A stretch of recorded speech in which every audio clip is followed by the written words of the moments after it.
prosseguir nesse maravilhoso estudo. Agora nós estamos em Pi-Hairote. Aqui nós estamos nas 4 primeiras estações: Ramsés, Sucote, Etam e Pi-Hairote. Essas 4 estações são as etapas fronteiriças da jornada, que fazem fronteira do Egito e do Sinai.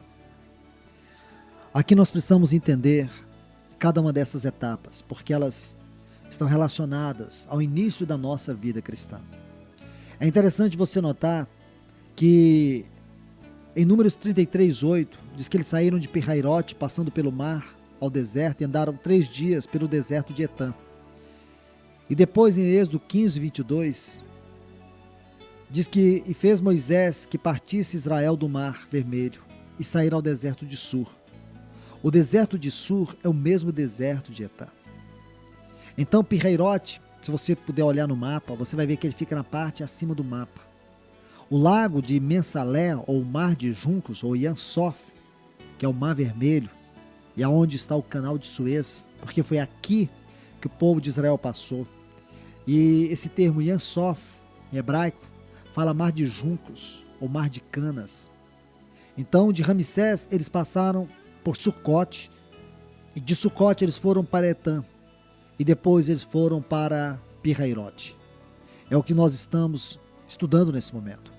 De modo que todos nós precisamos nos dar conta que tanto Sucote como Etam, como Pi-Hairote, todas são as localidades fronteiriças. Ficam exatamente na fronteira do Egito, que está no deserto do Sinai. Já era a terra que se considerava dos Edomitas. Agora, nós precisamos entender um pouco melhor o contexto de Pi-Hairote. Aqui nós temos que ler o capítulo 14 de Êxodo, onde encontramos o desenvolvimento e a explicação do que está resumido em Números, capítulo 33, versículo 7. Diz assim, Êxodo, capítulo 14.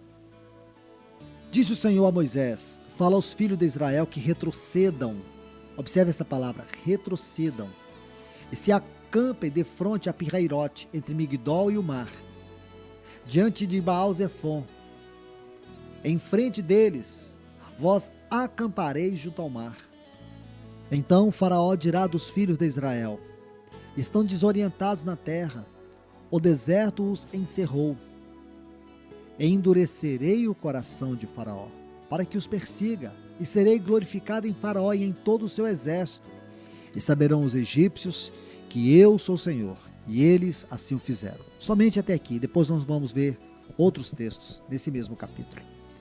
Nós precisamos notar alguns detalhes muito importantes aqui. Aqui nós vemos que o Senhor diz que saíram de Etam e voltaram a Pi-Hairote, retrocederam. Então, quando você estuda Êxodo, você entende isso. Nós precisamos entender algo muito especial aqui. Porque essa volta que eles fizeram foi uma volta até ao norte. Voltaram até Pi-Hairote. Aqui nós temos uma estratégia divina. Uma estratégia que, humanamente falando, se você pudesse olhar atentamente, você vai ver que parecia uma loucura, mas era uma armadilha que Deus estava preparando para os egípcios.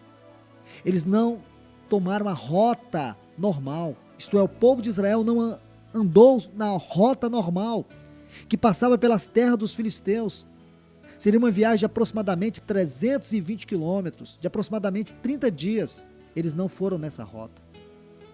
Também, eles não andaram passando de Ramsés a Sucote, se você puder olhar no mapa, pegando a parte por baixo. Não, a Bíblia diz que eles regressaram até acima. Eles voltaram para Pi-Hairote. Isso foi uma questão misteriosa. Deus estava agindo de uma forma que ninguém estava entendendo. Os egípcios não estavam entendendo. O povo de Israel não estava entendendo. Deus fez uma obra misteriosa e confundiu os egípcios. Deus lhes teceu uma armadilha.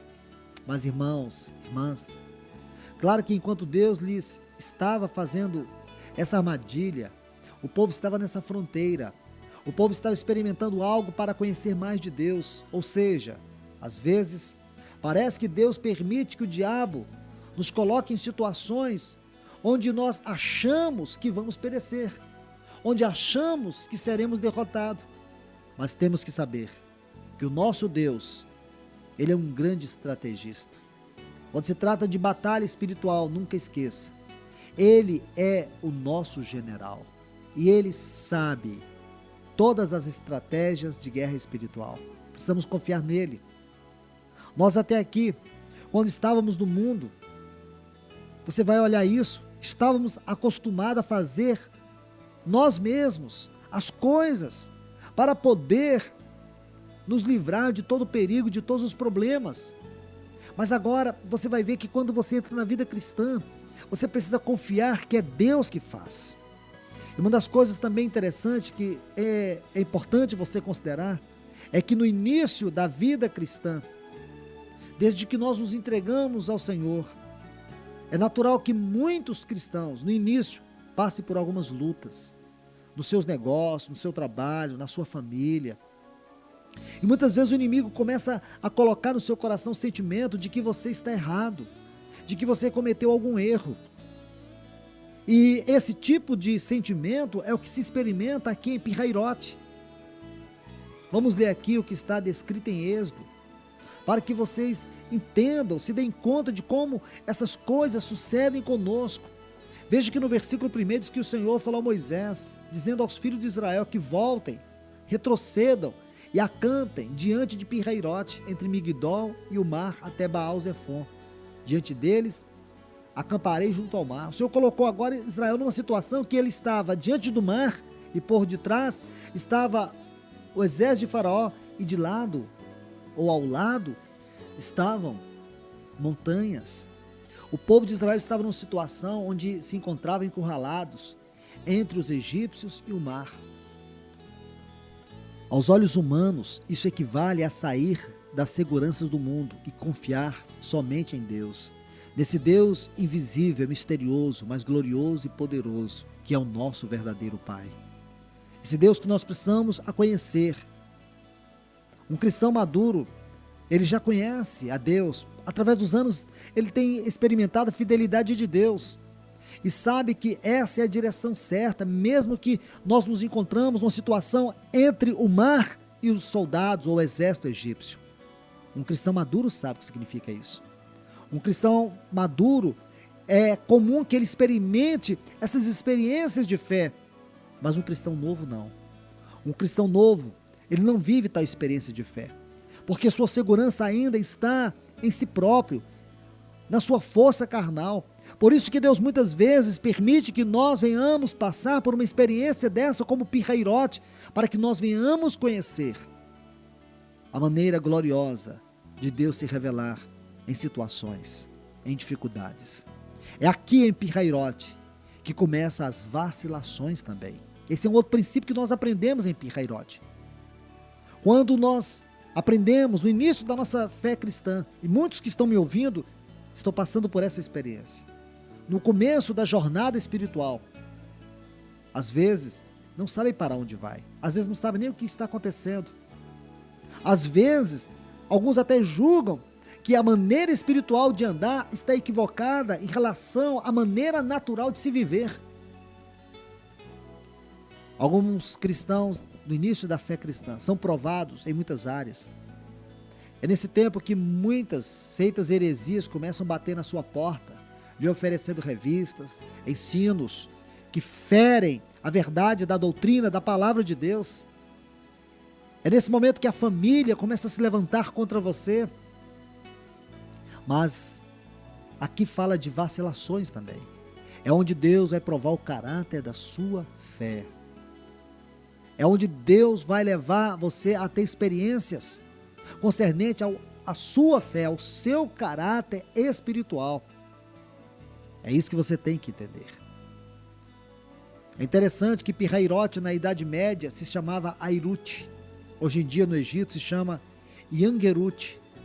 E a raiz pi aqui não é uma palavra hebraica, mas um antigo egípcio. Uma palavra com sentido egípcio que significa lugar de juncos. E vocês sabem que os juncos na Bíblia falam de canas que se dobram à mercê do vento. É o lugar dos juncos, é o lugar das vacilações, é isso que fala-nos, os juncos. Quando o Senhor dizia de João Batista, diz assim: acaso vocês creem que João Batista é um homem levado pelo vento, mancando sacudida pelo vento? Meus irmãos, nós sabemos que não. Nós sabemos que o Senhor, Ele, de uma forma maravilhosa, Ele está querendo levar-nos a experimentar uma vida profunda nele. Porque nós não podemos viver uma vida cristã cheia de vacilações. Uma vida que é muitas vezes levada por toda sorte de vento e de doutrina que visam levar-nos ao erro. É por isso que o Senhor, Ele vai provando nossa fé, para que cada dia estejamos mais e mais firmados nele. É isso que o Senhor está falando-nos aqui em Pirrairote. Veja que a descrição que nós vamos encontrar nos textos aqui acerca de Pirrairote é que diz que Pirrairote está entre Migdol, que significa torre, e o mar até Baal-Zefon. Diante dele acamparei junto ao mar. Baal-Zefon era o deus dessa região de Etã, que no idioma dos Edomitas e no idioma egípcio se chama Baal-Zefon. Os filisteus o chamavam de Dagon, e depois Baal-Zegu, ou seja, Beuzebu. E foi justamente aí que Deus mandou o povo de Israel acampar, diante de Pirrairote, entre Migdol e o mar até Baal-Zefon. Nessa região onde nós temos uma descrição do inimigo, onde lutas espirituais ocorrem, nesse lugar que Deus colocou o seu povo, como estava lhes dizendo.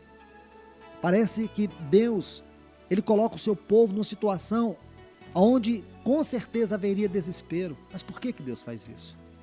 Porque numa situação dessa que Ele se revela com o seu poder, mostrando que esta guerra não é nossa, é dEle, mostrando para nós que Ele nos leva em situações inesperadas, que muitas vezes nós não entendemos, mas é para que nessas situações Ele venha a ser glorificado. Então ali nós vemos que o povo de Israel, eles tinham que enfrentar a resistência do maligno. Ali eles tinham que passar por situações onde as vacilações dos seus corações seriam manifestas também. Isso é Pirrairote.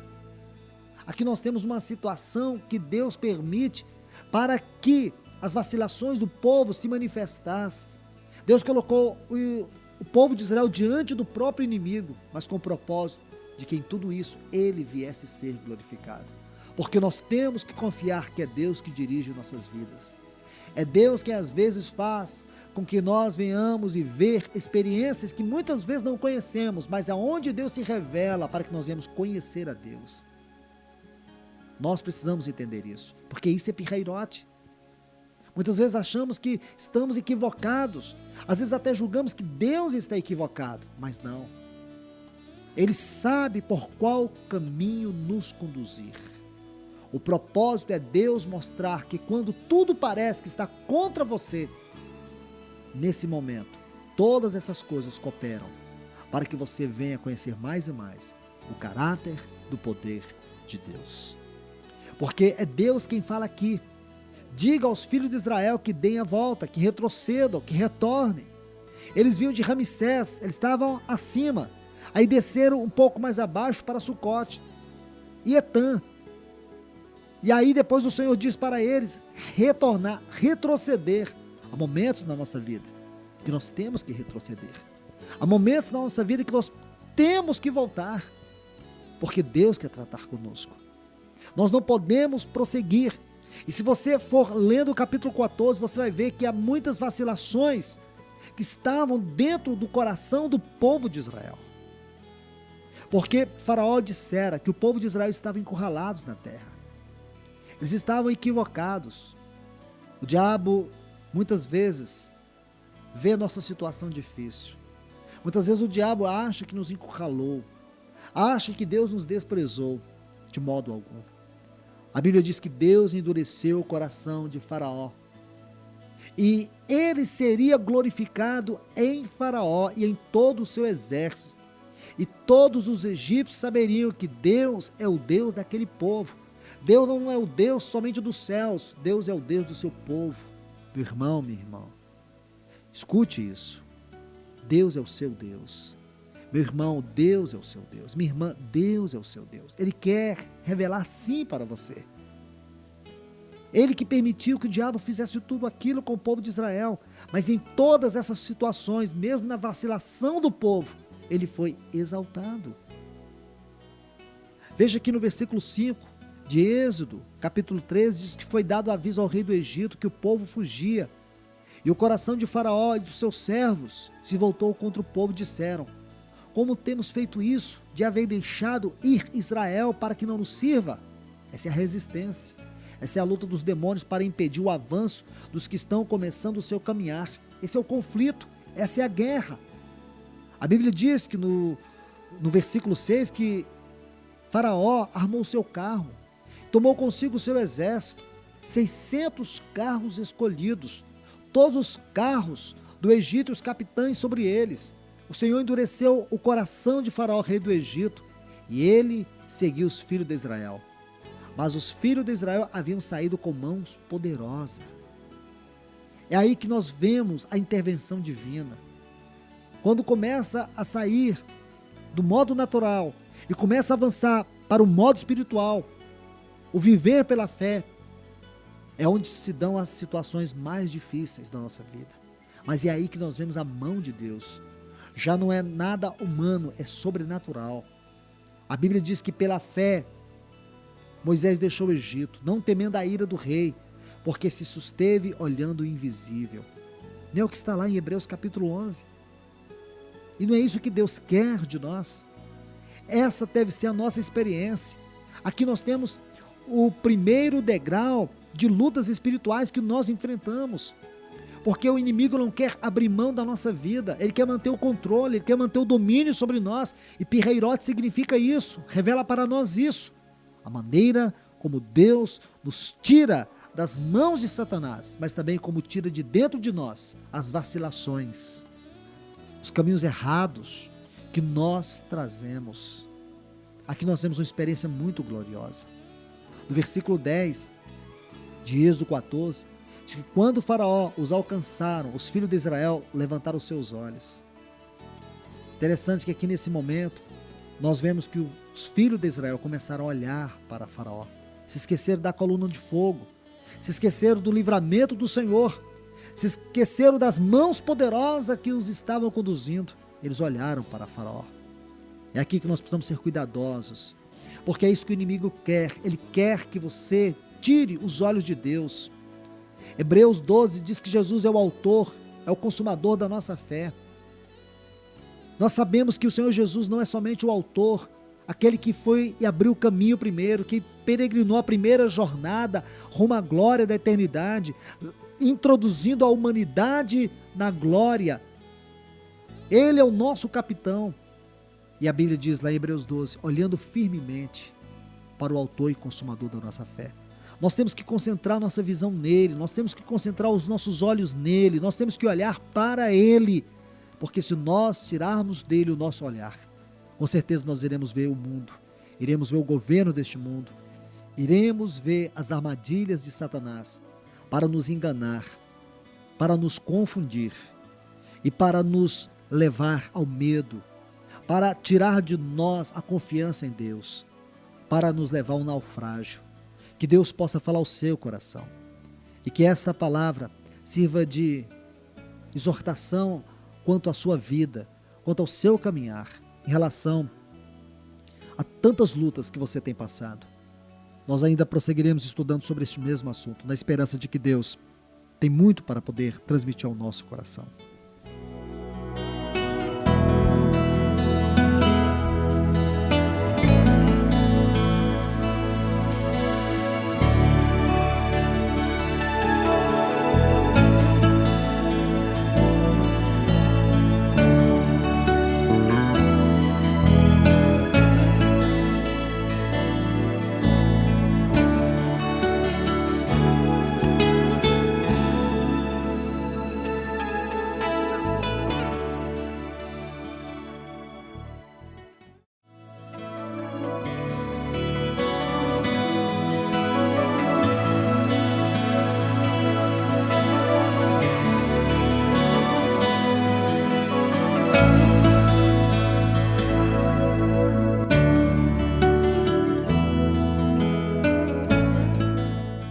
Vamos continuar estudando sobre Pirhairote. Nós sabemos que aqui nesta jornada do povo de Israel, onde encontramos em Números capítulo 33, versículo 7, que depois que eles partiram de Etã, eles voltaram a Pirhairote. Aqui nós estamos na quarta jornada. Em Pirhairote, Deus leva Israel a estar diante do Mar Vermelho, e atrás vinha o exército de Faraó para poder alcançá-los. Nós sabemos que em Êxodo capítulo 14, temos uma exposição mais detalhada de toda essa situação. Aqui vemos que o Senhor endureceu o coração de Faraó, e Faraó perseguiu Israel. Mas a Bíblia diz no versículo 4 de Êxodo 14, que o Senhor disse que ele seria glorificado em Faraó, em todo o seu exército. Nós precisamos estar claros quanto à maneira como Deus nos conduz na sua grande, poderosa e misteriosa vontade. Os caminhos de Deus são caminhos elevados, caminhos que muitas vezes nós não entendemos, nós não compreendemos. A Bíblia diz que o povo de Israel se acampou em Pirhairote, entre Migdol e o mar até Baal-Zefon. Baal-Zefon era o deus dessa região, da onde vem a palavra Beuzebu, onde também se deriva a palavra Dagon, que era o deus dos filisteus. Deus coloca o seu povo diante de uma situação onde, humanamente falando, parecia uma loucura. Aquele povo está ali, perante o Mar Vermelho, numa região tomada por demônios. Espiritualmente falando, é isso que nós podemos ver. Havia aquelas colinas de um lado e do outro, e atrás vinha o exército de Faraó.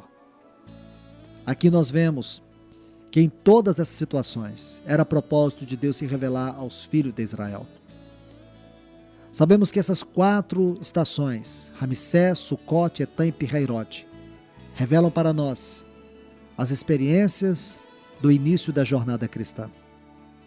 E aqui Deus conduz o seu povo, porque Deus quer que este povo conheça a verdadeira mão poderosa que os tirou do Egito, que revela o poder do mundo, e a mão poderosa que também nos livra de Faraó, que tipifica Satanás.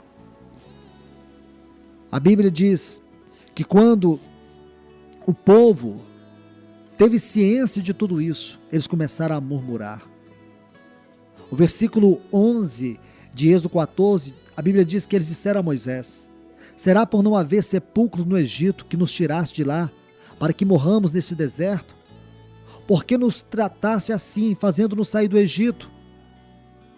Não é isso que te dissemos no Egito? Deixa-nos para que sirvamos os egípcios, pois melhor nos fora servir aos egípcios do que morrer no deserto. A Bíblia diz que Moisés, porém, respondeu ao povo, diz: não temais, aquietai-vos, vede o livramento que o Senhor hoje vos fará, porque os egípcios que hoje vedes, nunca mais os tornarei a ver. E o versículo 14, o Senhor pelejará por vós, e vós vos calareis. Aqui nós temos princípios eternos quanto à nossa luta espiritual. Aqui nós somos conduzidos a compreender a maneira como o Senhor se manifesta, se revela a nós. A maneira como o Senhor, Ele vem até nós para poder lutar para nós a nossa causa.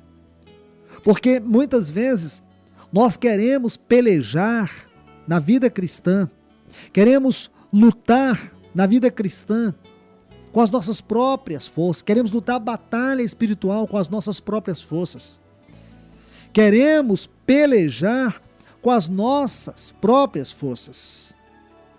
Nós não temos condições, porque temos que entender que lá em Efésios, no capítulo 6, e o versículo 10, quando Paulo diz para nós nos revestir da armadura de Deus, porque a batalha que lutamos, essa batalha, ela é vencida pelo testemunho de Deus em nós. Essa batalha, ela é realizada no âmbito, no campo espiritual, não é a luta contra carne e sangue, mas é contra principados e potestades. Por isso que no versículo 10 de Efésios, capítulo 6, diz que nós temos que nos fortalecer no Senhor, na sua força, no seu poder. O versículo 11 desse mesmo capítulo 6, Paulo diz para nós nos revestir da armadura de Deus, para que possamos resistir contra as astutas ciladas do diabo. Isso tem que falar alto ao nosso coração. Veja que Moisés diz ao povo, para que o povo se aquietasse. Moisés diz para o povo confiar em Deus. Olha o que ele diz: não temas, porque o povo estava tomado de medo, de terror, por aquela visão que eles estavam tendo. Porque eles olhavam para frente, tinha um mar vermelho. Olhavam para os lados, tinham as colinas. Olhavam para trás, havia o exército de Faraó. Eles estavam naquela região de Baal-Zefon, aquela região que espiritualmente podemos falar uma região tomada por inimigos. Mas não importa. Não importa se nós estamos neste mundo e esse mundo jaz no maligno. Não importa se Satanás é o príncipe deste mundo. Não importa que este mundo está enterrado nas obras das trevas. Não importa. Importa é se nós temos uma posição em Cristo. Importa é se temos uma posição em Deus. Importa é em quem nós confiamos. Importa é quem é que está nos conduzindo. Importa é se cremos no Evangelho de Cristo Jesus. Importa é se nós fomos lavados e remidos pelo sangue de Cristo Jesus. Importa é se o nosso nome está escrito no livro da vida. Importa é se Deus colocou em nós o Espírito Santo. Importa é que somos filhos de Deus. Importa é que nós somos membros do corpo de Cristo. Importa é que nós fazemos parte da igreja do Senhor Jesus nessa terra. Importa é que nós estamos aqui como igreja do Senhor Jesus para sustentar o testemunho da vitória da cruz. É isso que importa. Não importa se estamos cercados de lutas, de problemas. Importa se nós estamos ou não estamos nas palmas das mãos de Deus. É isso que importa. É isso que significa. Esses são os pontos preponderantes da nossa vida. Moisés diz para o povo: não temas. E mais ainda, Moisés diz: aquietai-vos, porque nós somos chamados para pelejar uma batalha, mas nós queremos batalhar afrontando o inimigo, querendo fazer com o inimigo aquilo que o Senhor Jesus já fez há 2000 anos atrás. O nosso chamado nesta guerra é confiar na vitória da cruz. Sabemos que Satanás nos ataca, ele procura nos atacar, mas o grande ataque de Satanás, Paulo chama aqui em Efésios de astutas ciladas, metodias, a maneira invisível que Paulo usa aqui a palavra no grego, metodia, a maneira sutil que Satanás usa para nos enganar. Satanás age, meus irmãos e irmãs, é na nossa ignorância. E aqui Moisés diz para o povo: aquietai-vos. Nós precisamos estar quietos, firmes no Senhor, convictos, considerando aquilo que Cristo fez, considerando aquilo que Ele está fazendo como nosso sumo sacerdote, segundo a ordem de Melquisedeque, que está agora no trono do Pai, ministrando Deus a nós, revestindo-nos mais e mais do seu Espírito. Aquietai-vos, isso é confiança, isso é certeza. Não é viver a vida cristã se batendo, se debatendo. Veja que Moisés diz mais: vede. Sabe o que é isso? Visão espiritual. Eu e você precisamos ter visão espiritual, precisamos ter clareza espiritual, precisamos olhar para a vitória da cruz, como diz Paulo em Colossenses 2,15, e tendo despojado todo o principado e potestade, triunfou sobre eles lá na cruz do Calvário. Foi o que Cristo fez. Ele foi lá e realizou esta obra. O versículo 14 de Colossenses 2 diz que ele pegou aquele escrito de dívida que era contra nós e cravou lá na cruz. E ele triunfou sobre todas as obras de Satanás, sobre todos os principados e potestades. Ele os expôs publicamente ao desprezo. Foi isso que ele fez. E eu e você precisamos estar claros quanto a isso. Precisamos ter uma visão clara, precisamos ver isso. Se nós não compreendermos a visão da obra da cruz, se nós não pudermos olhar para isso com clareza, com experiência, se isso não toca a nossa vida, então nada mais tocará. Estaremos à mercê, estaremos à deriva dos ataques de Satanás. Amados irmãos e irmãs, Deus nos colocou neste mundo, mas Ele não nos deixa à deriva. Ele tem nos guardado com o sangue de Cristo Jesus. Ele tem nos sustentado pelas suas potentes mãos. A vitória da cruz constitui a nossa vitória. Isso eu e você temos que ver. Esse é um livramento que Moisés diz para o povo ver. Olha o versículo 14, o Senhor pelejará por vós. O Senhor está pelejando por nós. Ele é o nosso general, é Ele que vai à frente, Ele não vai atrás não, Ele vai à frente. Ele é o autor e consumador da nossa fé, Ele é o capitão da nossa salvação, Ele vai à frente, Ele não vai atrás. Ele está conosco. E ainda Moisés diz, e vocês fiquem calados. Isso é confiança, isso é dependência, isso é certeza. Isso significa que nós temos que considerar a obra de Cristo lá na cruz do Calvário, não somente contra os nossos pecados e pecado, mas contra o próprio Satanás, contra o nosso inimigo. Nós temos que confiar, nós temos que ter certeza. Isso significa viver a vida cristã pela fé. Veja que muitas vezes nós oramos e não compreendemos o sentido da nossa oração. Veja que no versículo 15, o Senhor diz para Moisés, disse o Senhor a Moisés, por que clamas a mim? Diz aos filhos de Israel que marchem. Aqui o Senhor está dizendo para eles, por que vocês clamam a mim? Irmãos, às vezes uma pessoa ora, mas nem sempre a oração é fé, porque nossa oração expressa muito a nossa incredulidade, a nossa mediocridade, a nossa dúvida. Muitas vezes dizemos, Senhor, por que permite isso? Por que permites aquilo? Muitas vezes achamos que o Senhor não responde, mesmo assim clamamos. E a nossa oração revela muito da nossa incredulidade, da nossa falta de intimidade com o Senhor. Nós temos que ter uma vida cristã firmada na obra da cruz, firmada no sacrifício de Cristo. Precisamos viver a vida cristã madura. Então muitas vezes a oração, ela revela quanto nós estamos distantes de Deus. A oração na nossa vida, ela tem que ser o falar de Deus, tem que ser a nossa experiência com Deus, tem que ser a nossa vida com Deus. Isso tem que ser oração. Oração tem que caracterizar isso, intimidade com Deus. A oração em nós é algo espiritual, não é algo natural e superficial. A oração deve ser desfrutada em profundidades espirituais. Muitos cristãos têm vivido a vida cristã na superfície. E é por isso que vemos aqui o povo de Israel em desespero, reclamando, porque eles estavam naquela situação. Ora, será que eles não podiam olhar para cima? A Bíblia diz que quando eles viram o exército de Faraó, eles desesperaram. Começaram a dizer para Moisés que Moisés os havia tirado do Egito para matá-los no deserto. Não havia sepultura suficiente lá no Egito para que eles pudessem ser levados para morrer ali no deserto. Por que eles não olharam para cima? Por que eles não viram que sobre eles estava uma coluna de fogo, estava uma nuvem durante o dia, uma coluna de fogo à noite? Será que Deus iria envergonhá-los debaixo daquela coluna ou daquela nuvem? Não, amados irmãos e irmãs, porque aquela nuvem revelava o testemunho de Deus, revelava que Deus os estava guiando.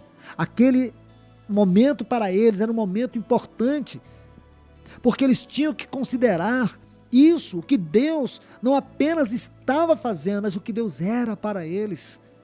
E é esta visão que muitos de nós não temos.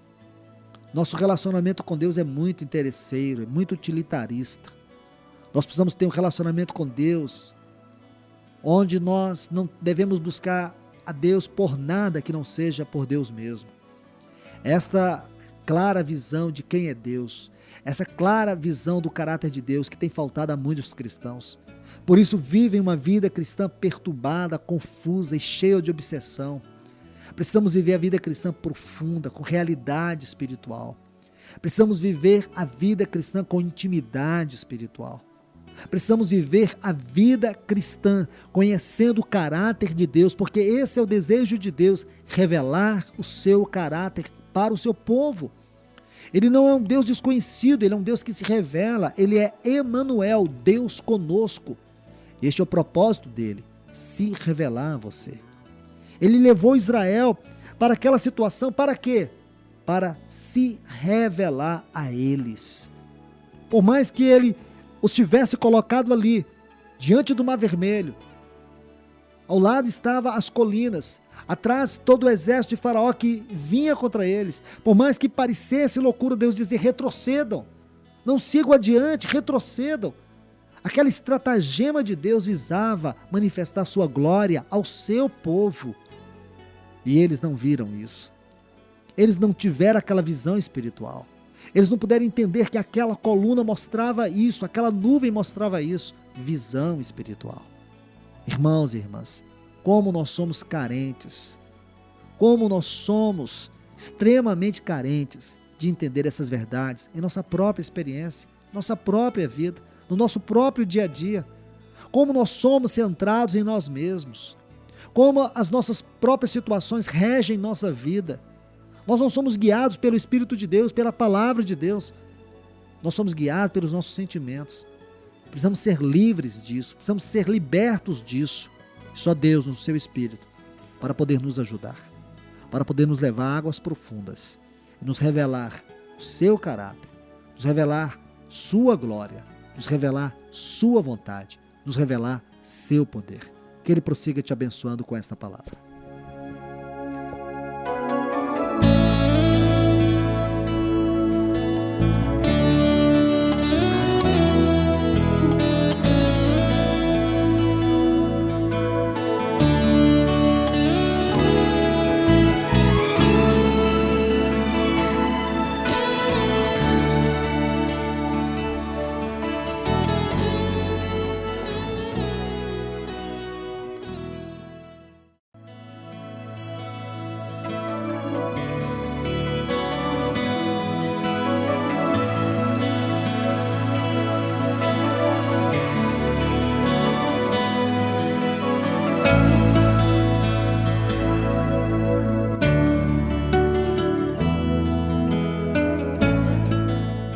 Primeiros Coríntios capítulo 10, versículos 1 e 2 diz: Ora, irmãos, não quero que ignoreis que nossos pais estiveram todos sob a nuvem, e todos passaram pelo mar.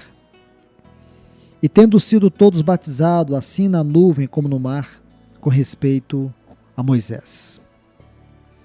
Aqui nós estamos vendo nesse texto, aqui de 1 Coríntios capítulo 10, essas duas experiências maravilhosas, tanto a experiência de Etã, como a experiência de Pi-Hairote. Paulo diz para aqueles irmãos que ele não queria que aqueles irmãos fossem ignorantes concernente a essas experiências, porque nossos pais todos estiveram debaixo da nuvem. Isso foi em Etã, quando Deus trouxe a nuvem e colocou sobre o povo de Israel. E diz assim: todos em Moisés foram batizados na nuvem e no mar. Isto é Pi-Hairote. E aqui nós temos uma experiência muito gloriosa. Eles foram tanto batizados na nuvem como também no mar. Vemos, pois, que batizados na nuvem é ser batizados em Cristo. Aqui é algo que toca verdadeiramente a presença de Deus em Cristo na nossa vida. E ser batizados no mar é o batismo nas águas. Vemos que aqui nós temos dois aspectos da nossa experiência cristã. E esses aspectos aqui tocam especialmente aquela primeira fase da nossa vida cristã, quando nós recebemos a Cristo como nosso Salvador. Desde o momento que você recebe a Cristo como seu Salvador, aqui Paulo diz que nós fomos colocados debaixo da nuvem da glória, da nuvem da presença de Deus. Esta é a experiência de Cristo. Aqui nós temos algo muito glorioso sobre o significado da vida cristã. O que é ser cristão? Ser cristão é estar emergido, é estar dentro de Cristo, é estar debaixo do governo de Deus em Cristo, no poder do seu Espírito. Isso é ser cristão. Não é viver uma vida aleatória, qualquer, medíocre, mas é viver uma vida em Deus. Esse é o batismo na nuvem, é estar imergido, é estar totalmente tomado pelo governo de Deus, pela vida de Cristo, pelo poder do Espírito. Agora não andamos como nós queremos, temos que andar de acordo com o padrão de Deus, de acordo com o caráter de Deus, de acordo com a obra de Cristo, com a vida de Cristo, com o poder do Espírito. A vida cristã não pode ser uma vida mesclada com esse mundo. Desde que nós recebemos a Cristo como nosso Salvador, e se você olhar para trás, vocês vão ver que lá em Ramsés, a experiência de Ramsés nos fala disso, do cordeiro que foi morto, para que o seu sangue fosse colocado nos umbrais das portas, e ali eles estavam debaixo do sangue. Ali, por causa do sangue, Deus os guardou da condenação e do julgamento sobre o Egito. Assim também nós vemos que a experiência do Cordeiro fala da obra redentora de Cristo. Primeiro nós temos que ter esse encontro com o Cordeiro. Primeiro nós temos que ter um encontro com o sangue do Cordeiro. Primeiro nós temos que participar da obra do Cordeiro. Romanos 6:5 diz que fomos unidos a Ele na semelhança da sua morte. Assim também nós fomos unidos a Cristo na sua morte lá na cruz. Este é um fato que Deus considera. Você tem que estar certo disso. Esta é a obra de Cristo na sua vida, a obra redentora. Mas desde que essa obra salvadora, redentora, entra na sua vida, e você recebe isso em seu coração, você é libertado de um império de trevas, como está em Colossenses 1:13. E você é transportado para o reino de Cristo, para o reino de Deus, numa esfera totalmente diferente. Aqui é o batismo na nuvem. Você agora está debaixo de um novo governo. Agora você tem uma visão espiritual, e essa visão tem que tornar sua vocação. Paulo, escrevendo aos Efésios, no capítulo 3, ele diz que nós não devemos andar de uma outra maneira a não ser de uma maneira digna da nossa vocação. Ele diz assim: rogo-vos, pois, eu, prisioneiro do Senhor, que andeis do modo digno da vocação a que fostes chamados. Nessa salvação, nós somos chamados a viver um padrão diferente, a ter um comportamento diferente, uma atitude diferente, um andar diferente. E esse andar tem que ser de acordo com o caráter de Deus, com a obra de Cristo e com o poder do Espírito. Não pode ser do nosso jeito. Esse é o batismo na nuvem. Isso é etã. Mas também diz que eles passaram pelas águas. Aqui nós temos o verdadeiro significado do batismo. Kuzar pirreirote significa sair, estar fora do Egito, estar fora do mundo. E desde que eles passaram pelas águas do Mar Vermelho, eles já não estavam mais no Egito. Agora eles saíram do Egito. Mas para sair do Egito, tiveram que passar pelas águas. Há um texto que está em Marcos capítulo 16, e o versículo 16 que diz: quem crer e for batizado será salvo. Quem, porém, não crer será condenado. Ora, o que quer dizer crer e for batizado será salvo? O que quer dizer aqui a palavra salvo? Na língua grega nós temos duas palavras para nós entendermos o que é salvação. A primeira é sotero. Aqui nós temos a salvação num aspecto muito diferente da outra palavra, que é sozo. Sozo significa a libertação. Agora, sotero trata com a questão da nossa redenção de um modo geral, isto é, do perdão dos nossos pecados. A salvação que Cristo realizou lá para nos justificar, para nos santificar, para nos redimir.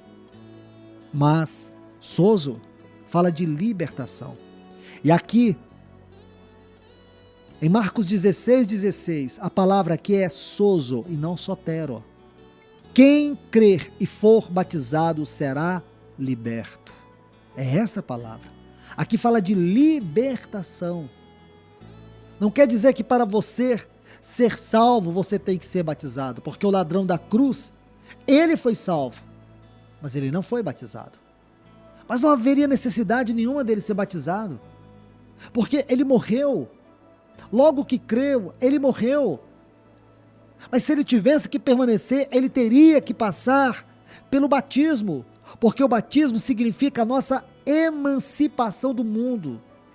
Significa que agora nós estamos libertos do mundo. Antes que o cristão seja batizado, ele precisa crer no Senhor. Mas após o batismo, o cristão agora vive uma vida nova, emancipada, uma vida liberta do poder do mundo. A maioria dos cristãos não compreende esse versículo. E ninguém está autorizado a mudar o texto. Por isso nós temos que olhar atentamente para esse texto e estudá-lo em conformidade com a verdade da palavra de Deus. Precisamos ter clareza com respeito ao significado da palavra salvação na Bíblia.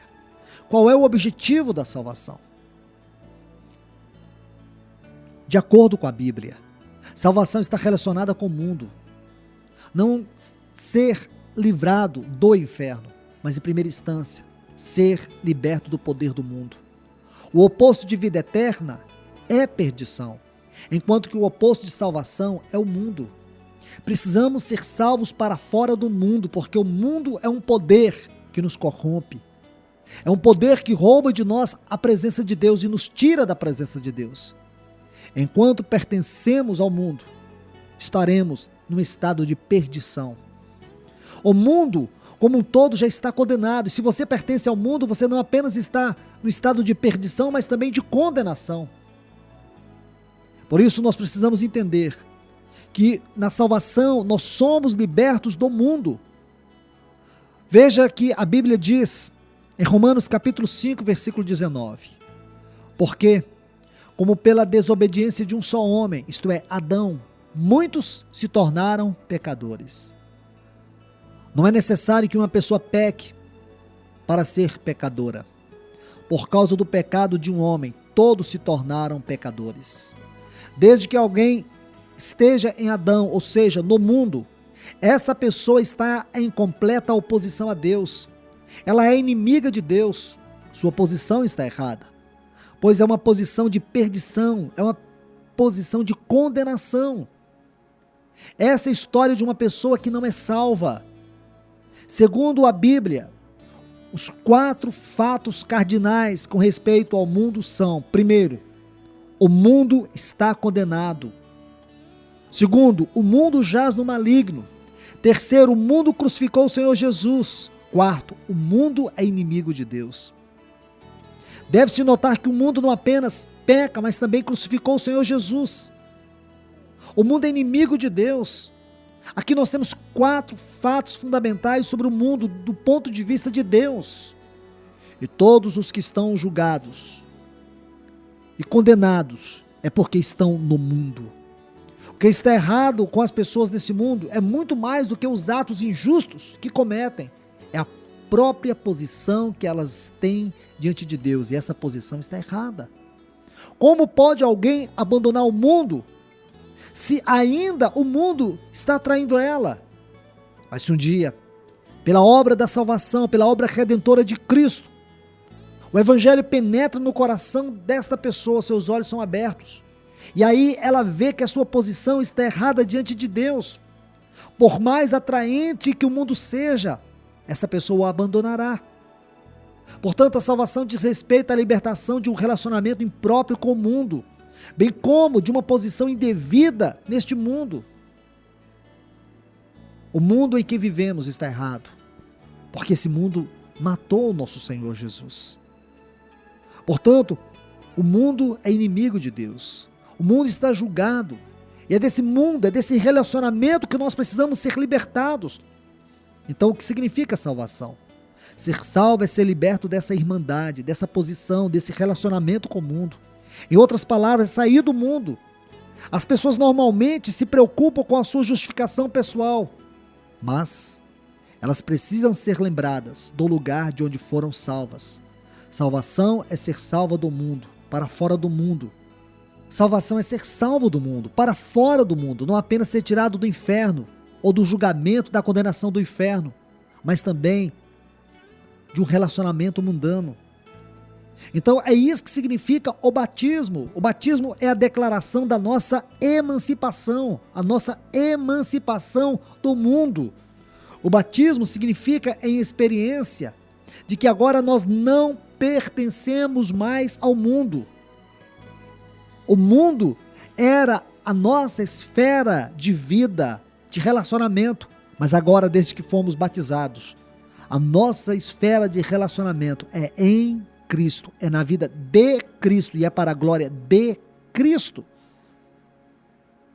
Agora você tem que entender que o batismo, ele proclama na sua vida e reivindica na sua vida um testemunho público de que você pertence ao reino de Deus. Porque existe uma realidade interior e uma realidade exterior. E esta realidade exterior é o testemunho, é a proclamação que existe em nós. Quem não crer, diz a Bíblia, que já está condenado. Se uma pessoa pertence ao mundo, essa pessoa está condenada. Mas desde que ela crer e ela é batizada, ela tem em si um testemunho visível de que ela saiu do mundo. Por isso o batismo é um anúncio público, uma declaração que nós não somos do mundo e que nós saímos do mundo.